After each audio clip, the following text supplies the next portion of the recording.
proud of the effort. You know, the players' effort was outstanding. What I liked about our team was their preparation. They were very well prepared for the game itself. Look, you know, you have to finish off games, and this was a classic case of, you know, a game that's in the balance at 17-13 with 8 minutes and 36 seconds to go, and you can take it from there. You know, we go 3 and out, don't execute offensively on that series, and they go 3 plays and a score. We come back and you know, certainly are able to get a good drive down the field, have a chance to get a run out, and you know, we don't execute it properly, but get it to a point where we have to settle for a field goal and tie the game at 20. And then you know, give a little bit and get it down to 18 seconds left in the game, 2nd and 15 from the 47-yard line.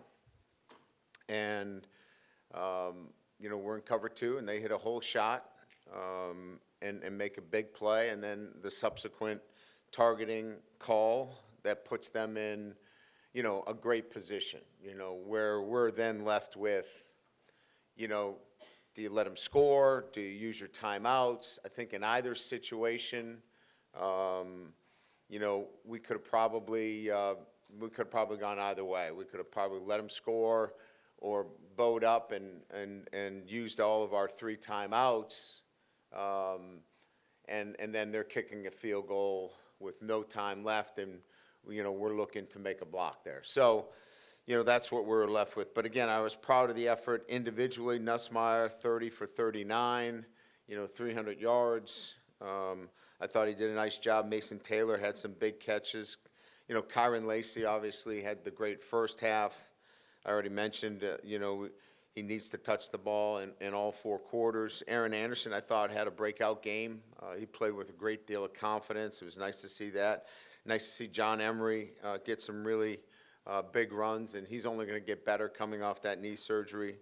You know, defensively, I thought we did some really good things, especially one of the things that was a difficult proposition for us last year was getting off the field. And, you know, they were 3 of 9 on 3rd down situations. We created havoc at a high percentage, which we didn't do much of last year. I thought our secondary, our corners, did a nice job, PJ and Ashton in particular, battling and getting pass breakups.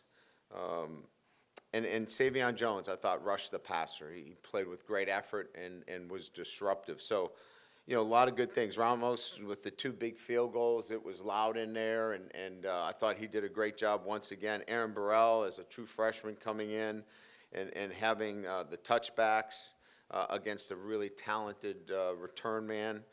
And I thought we did a really good job. You know, our punters really sacrificed their individual stats for positionally punting and putting the ball in a position where we could cover it. And indoors, you can blast that ball as far as you want, but then you got to go cover a very difficult return man. So I thought we were very efficient there. But, you know, obviously what we learned is we've got to play with that sense of urgency for 4 quarters. We've got to finish games.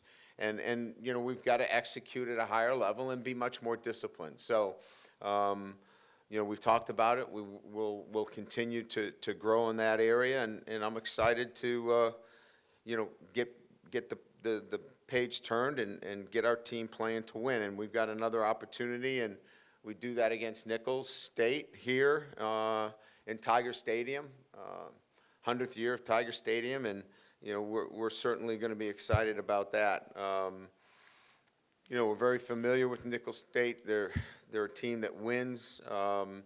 17 starters back from last year's team. Played La Tech really. I thought they did a great job. I mean, they had a number of turnovers, made it difficult for them all day. And it's a team that that wins their conference championship. They're used to being in the playoffs. You know, this is a defending conference champion. They know what it's like, and they look. They play up when they get a chance. They've beaten BCS opponents before. They beat Kansas in 18. So they know what they're doing. This is a well-coached football team. Tim does a really good job.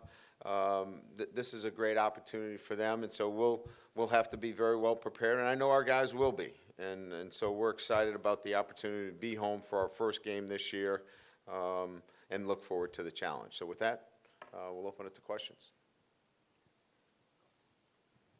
Coach, I understand the idea of, trying to lean on them a little bit late in the game, but did you feel like you took too much air out of the ball in the second half?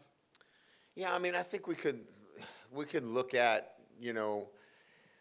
everything that we did when you don't win a football game and say, maybe we could have pushed the ball down the field. I think I made it clear that, Kyron Lacey is arguably our best offensive player, and he didn't get a touch. So, I mean, I think that's clearly something that, Joe and I talked about, and he understands that. He's a smart guy. I mean, we need to get our best players the ball when it means the most. And so, we've got to be better there in making sure that our players get the ball. And if that means pushing it down the field, we got to push it down the field too. Hey, Coach, maybe just a quick injury report, one, and then two, just how do you feel like the defensive tackles, held up in game one? That was obviously a big talking point coming into the season. Well, the only disappointing news is Princeton Malbrew looks to have a serious knee injury. We're going to do a little bit more imaging on that today, but the initial imaging was not good, and so I think we'll have further. Owen would get to me here when I'm done with this press conference, but it was not good for a knee injury that happened on the kickoff that was returned after the penalty, which we've sent in to take a look at because it was what we thought was an egregious block in the back. But that would be one injury. Kyle Parker, as you know, did not play very much. I think he had a UCL, which is, I guess, the ulnar nerve. Looks to have been an injury that he's going to come back from, but we just don't know how quickly. So we would consider him right now doubtful for this weekend, but we'll see how that goes. Those were the most significant injuries. I think everything else is, probable in terms of we've got some bumps and bruises that will show up on the injury report tomorrow, but nothing that would exclude them for the game. Hey, Coach. After the game, you said essentially that Miller Moss, I guess, outplayed Garrett Nussmeier. That's not what I said. I said that Garrett Nussmeier played pretty good, but Moss made some more plays at the end. Yes. So why do you believe that Moss? Because he won. Took an extra step. They won. Okay. The winner of the game versus the guy that didn't win. So my comments were not to disparage Garrett Nussmeier. I just gave you his numbers. He was 30 for 39 for 300 yards and 2 touchdowns. My comments after the game were, how do you think Nussmeier played? I said he played pretty good, but the other kid played pretty good too, and they won the game. So this had nothing to do with Garrett Nussmeier not playing well. I think his numbers spoke for themselves. There's a couple of plays he left out there that he'd like back, and I'm sure there were a couple of plays that Moss left out there that he'd like back. He had, I think, 2 or 3 balls that were batted down that could have very easily been interceptions. I thought the kid played well, but our guy played very well either. So whatever my comments were, they were not intended in any way to disparage a guy that went 30 for 39 for 308 yards. And I did want to ask about the running game. Has there been any thought about, maybe even creating a little bit more, I guess, diversity in the way you run the ball, maybe running under center or just creating a little more of a diverse scheme? What would you like us to do? I'm just asking. We run counter, we run tackle pull. I think what you're really getting to is we have to be more efficient with our running game. And I don't know that it's a particular play, Koki, as much as where I sit and what I want is when it's third down and everybody knows you want to run it, let's be creative in running the football, but let's execute at a high level. And we didn't execute at the level we're capable of executing. Our O-line knows that, but you know, we got to put our players in a good position. This is not just on our players. This is on coaching as well. But I don't know that it's a particular scheme as much as it is we've got to make sure that we're putting our guys in a good position. You know, we can't be predictable. And I think that that's probably more than anything else what we got to make sure of, because we've got every running play under the sun. You know, whether we're running pull, whether we're running inside zone, outside zone, counter, you know, toss to the outside. We ran all of those plays. We just have to be better when our best is needed in those tough situations. And we weren't in some instances, and we've got to be better. Hey, Coach Kelly, I know it's a long way from now, but how does the team handle the pressure knowing that they have to be nearly perfect to have a chance at qualifying for the college football playoffs? Yeah, that's not even something that we would consider. You know, we're really focused on what our process is and getting back to that. Our guys prepare themselves as well as any team that I've had. Our preparation is outstanding. But preparation does not get you to win games. What gets you to win games is playing to win. And at times, we did the things that you need to do to win. It's just you have to do them consistently. And we have to coach that way, and we have to play that way. And as I said, I mean, USC is a much improved football team. Their quarterback played very well. They had, you know, obviously a really good plan, and the game was tied with 18 seconds to go. We need to finish. We need to make a couple more plays late in the game and finish. I thought we started well. I thought our attention was really good, our effort and enthusiasm, but you got to finish these games off. And so playing with a sense of urgency and practicing and putting in the time and sticking with our process, this is going to be a good football team. But we got to understand that it takes 72, 80, 90, 100 plays, and you got to stick with it. You can't let your guard down for 1 second. Yeah, Brian, how do you teach killer instinct? How do you do that? Look, I think it happens when you put in the work, and it means so much that you just, under no circumstances, can you let somebody take it away from you. And so you just can't let complacency come in at any time. And I'm not saying that we were complacent, but you just have to continue to build a mindset amongst your guys that the focus is on dominating that play.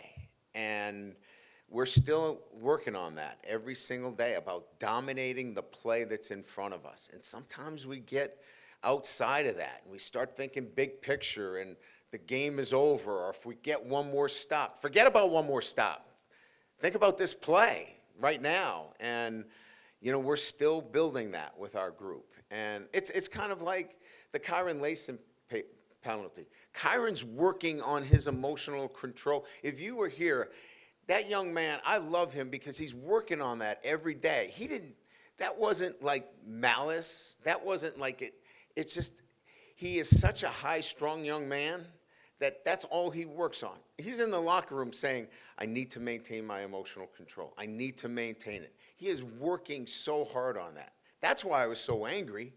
I was angry at the circumstances because he's working on it. Same thing with Major Burns. I mean, he was so apologetic and so sorry that he took his helmet off. These aren't guys that are just like, I don't care. That doesn't matter to me.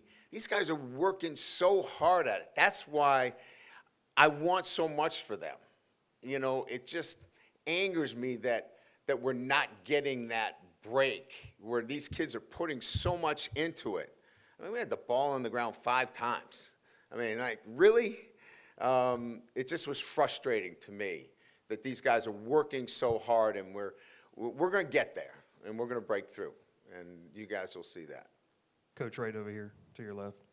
I know we talked about injuries. Just an update on Chris Hilton. And then you mentioned some other guys, too, that kind of did play well. Aaron Anderson, Xavion Thomas. And with Kyle Parker being out, what does that maybe look like in terms of increased production and opportunities?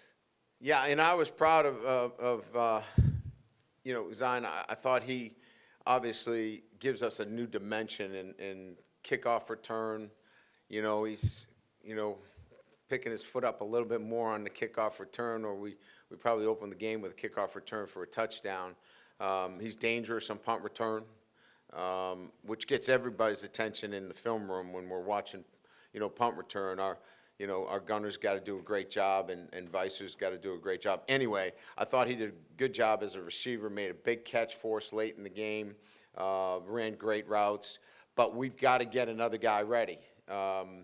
And the guy that we've got to get ready is Shelton Sampson. I mean, he's got to be able to play for us, and we got to get him on the field. And so this is a big week for him, and the next week's coming up. He's got to get in our rotation. If we can get him in our rotation, it allows us to slide some people around. So he becomes kind of a focal point for us moving forward. And, you know, these comments obviously are going to be viral, right? I mean, Coach, but the reality of it is he's important to us, and we got to get him going. Yeah, I mean, he's ground-based running, but receiver's different. Like, if he was an old lineman, he's playing, you know? I mean, if he's at a different position, he's probably playing. But this is getting, you know, a kid that is an elite player and elite speed guy, getting him right where he feels really comfortable that he can get in and out of breaks. So we'll kind of see how he goes through the week. I want to make sure he's 100% before we put him back out there. So we'll kind of see, you know, how he goes, and we'll probably have a better report on him as we get through the week. Hey, Coach, you said post-game just how defensively there's still some warts, some things that y'all got to get better. After watching the tape, what were some of those things that you think identifying moving forward you really got to clean up as you get into the rest of your schedule?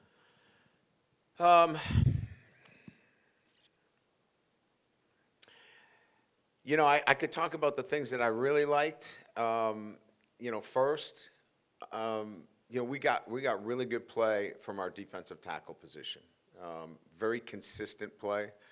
We got depth play at the defensive end position. Really good play there. You know, I liked our linebacker play, and I liked our corners. We've got to get more production at the safety position. It's got to be better for us. So production there is key for us moving forward. I would say that that's the area that we need to see more production from. Coach, do you think you have the right rotation at your running back spot? And do you like Caleb Jackson at 235, or is he maybe a little heavy? You know, that's a good question about his weight. You know, we looked at it, and his conditioning level is outstanding. He was not at that. He was about 235 in the spring, and we thought he was too heavy because he wasn't able to maintain a high level of workload. And all through the summer and camp, his workload was outstanding at 235. And he was hitting 21.5 in terms of speed. So, you know, he's a physical back with 21. We were like, let's go. So we feel like we've hit the right weight with him. In terms of rotation, you know, I don't know that we have one. I think we have to continue to let this thing play out. Obviously, John did a lot of really good things. Josh does a really, you know, nice job in the things that we're asking. I think what we're down to is, you know, as John continues to play, he's coming off an ACL. You're going to see him get better and better, and I think he just adds to the strength of the group. But I also think we got to find ways to accentuate the strengths of each one of these backs. They're not all inside zone runners. They're not all guys that run a particular play well, and I think that that's what we're kind of navigating now. I'll preface by saying I understand risk reward, but just could you expand on your philosophy of when you win the toss, taking it first, and then staying aggressive and going for it on fourth down when you have a chance? Yeah, so, you know, part of it obviously is the analytics play a role in it. So going for it on, 4th and 3, the analytics gave us a high percentage there of scoring a touchdown. So that was one of the reasons there for going for it. In terms of receiving the kickoff, that is a personal preference of scoring first. The team that scores first has a higher percentage of winning games. So I've always carried that philosophy with me throughout my career of wanting to go on offense first. Now, I know a lot of people want to defer, get the ball in the third quarter, and I totally understand that, and there's certain situations that I would do that in wanting to put our defense on the field first. But I felt like our offense was the group that I wanted to see first, and so that's why we made that decision. Had nothing to do with the analytics in that situation. Does that answer the question? Yes. Brian, I know football scheduling is not something that is not a train that stops easily, but is it time to look at how you guys open the season, maybe with a week 0 game or maybe with someone that's not a ranked team? You know, and I know you got Clemson home and home the next 2 years, and you probably can't do anything about that, but in the future. I don't think so. I mean, look, we're going to be a better football team. I wanted to win the game. Our whole state wants to win the game. Everybody that follows LSU wants to win the football game. But we're going to be a better football team because of what happened. It would have been better if we won the game. Our margin now is a razor-thin margin when you lose a football game like this. But, we're developing a football team, and this was important. I understand that. But we're going to be better as a football team going into week 2. We know a lot more about our football team. We know about what we need to do better as coaches, and as a development of a football team. I don't necessarily think the opener winning it 73-0 gives you much benefit. You go into week 2 with a lot of questions about who you are. I got a good feeling about this football team. It's going to be a good football team. We got some work to do, but we're going to get this team to the point where we're balanced in all 3 phases. We're going to complement.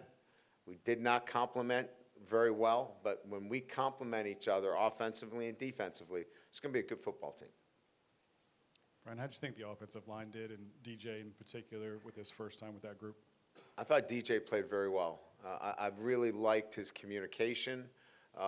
We had the one time where he moved the ball, but overall, snaps were really good for his first time in there. It was really loud, louder than I thought it would be in those situations. So given the circumstances of his first start, the D lineman over him was pretty stout, and he handled the guy on his nose a lot. That is a lot for a first-time starter, and I thought he handled himself. We put him in some tough positions, too, and we learned from that we have to be better in terms of what we asked him to do. I think offensive line, they were outstanding in protection. I mean, really, really good. I think there's some things that we would like to do better schematically up front, and they'll be better for it, but it's a good unit. It's a really good unit. Would John Emery Kind of wore on. We were getting a little bit more coverage. Early on, we got a lot of bare front, aggressive fronts, a lot of man coverage, a lot of loaded boxes, tougher looks. We got a lot more cover 2, a lot more zone, high safeties, more favorable looks. And then he's got good vision in the hole. John, his strength is his vision. I know he's a big back, and we see him as this battering ram kind of guy, but John's got really good vision. And the thing that he needs to continue to develop is the strength in the lower body. He gets fatigued easily, and as he continues to come back from that knee, he's going to be able to take multiple carries. Multiple carries for him, he definitely, starts to slow down a little bit. But vision, and we were getting some better looks, some favorable looks relative to running the football later in the game. Ryan, right here. Yes. First time out, but what did you make of Blake's utilization of Harold Perkins, and what did you like about what you've seen on film? Are there some things that you'd like to see improve or maybe a little different? Well, I like him where he is, right? I like him inside the core of our defense. I think what Blake talked to him about and what Blake and I talked about is we need to get him to narrow his focus a little bit more. And when I say narrow his focus, he has a tendency that he wants to do a little bit too much. He's so eager to want to make plays because we've put him in that playmaker position, so much. When you work in the kind of areas that he works, your focus has to narrow down a lot more. And so continue to work on narrowing his focus, getting his eyes trained in a different way will be the big improvement we see from week 1 and week 2. And I know you've heard this cliche tons of times, but the team's biggest improvements are made from week 1 to week 2. And I'm going to say that you're going to see a huge improvement now that he's played in the box in a game, and we can get his focus narrowed and get his eyes to where they need to be. His eyes were like that, and they need to be so much more focused. Once we get that, it's going to be a bit of a different look, and I think that's going to help him immensely. You touched on Mason Taylor, just how pivotal he was and can be this year, and I also saw you rolled out the 3 tight end set. What do you like about that look? Well, I thought Mason played very well. I mean, we need to continue to develop his blocking in space. We want to continue to do that because he's going to get some opportunities in space to block for us, but he caught the ball well. He ran after the catch. That's huge for us. So he's going to be a very, very big weapon for us. 2 and 3 tight ends, that package needs to continue to grow. We have to be able to use it as an offensive weapon as well. We can't just put 2 tight ends on the field and say, we're running the ball. It's got to be 2 tight ends, 3 tight ends on the field, and we've got to have some spacing and some vertical throws and things of that nature. So that's growing, and that has to grow here over the next, month or so. Great. Thank you.